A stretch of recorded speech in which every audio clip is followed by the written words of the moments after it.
And now that nearly everyone has seen that video of a man repeatedly punching a woman in Deep Ellum, a community activist is taking demands straight to the top. David Goins is live in our newsroom. David, what are you hearing? Well, Chris, the overwhelming concern tonight from community members is that DPD missed the mark for handing out a misdemeanor arrest for what so many view as a violent felony attack. It is a feeling shared by the victim herself. She shared with us today. What do we want justice for? Black women! On Monday, community organizers brought that call to Dallas City Hall. They were given about 10 minutes to speak at the end of a council committee about 10 seconds of horrific video they say embodies injustice. Had it been a white woman and a black man, we would not be having this conversation. Dallas police arrested Austin Shuffield moments after this attack was captured early Thursday morning. The 30-year-old was charged with misdemeanor assault and then quickly bonded out of jail. That said to the black community and the black women that their lives don't matter. On Monday, we talking about a public safety committee. My public safety has been disturbed.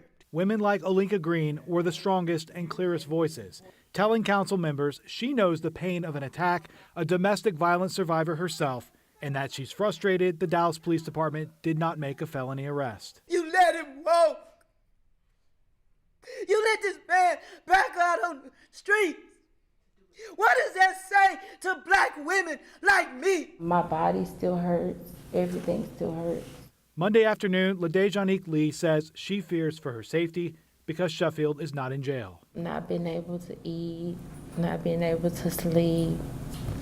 It's always on my mind. I'm scared. Her attorney said he does plan to file a civil rights action against Shuffield and the Deep Ellum business where he worked. But the focus tonight remains on the criminal investigation and the belief by many in the community that Shuffield's charges should be upgraded. There's no way that we should be sitting here talking about an investigation needs to go on. The video is proof enough.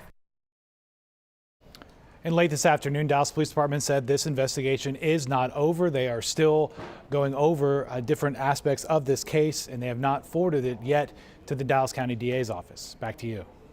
Thank you so much, David. Now, with this story gaining national attention, the rumors are flying. So Jason Wheeler is here to verify what's true here and what's not. Yeah, especially when people start to see that video, Chris and Marie, and they start putting their own opinions there on social media.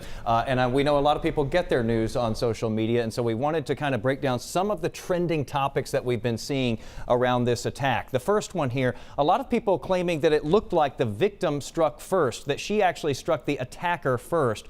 We can say definitively that falls into the false category. Not that it would justify what he did to her after that, even if she had, but let us just show you the video here because we actually have that cell phone video from an eyewitness. In it, you can see he hits her first. He slaps her hand and her phone goes flying out of her hand. Then she tries to slap him. He blocks that, and then we've seen this over and over again. He just proceeds to pummel her there. No matter how many times you've seen that video, it is still hard to watch. Let's bring up the next item here. A lot of folks questioning whether the attacker in fact pulled a gun there, because that was in the police report. It's been in our reporting as well. Again, we can turn to the video here and definitively say that yes, we can verify that he did pull out a gun during this confrontation, and we have actually taken a still shot of that video. You can see him holding the gun right there. That's a pretty easy one to prove. Again, a lot of people trying to refute that today.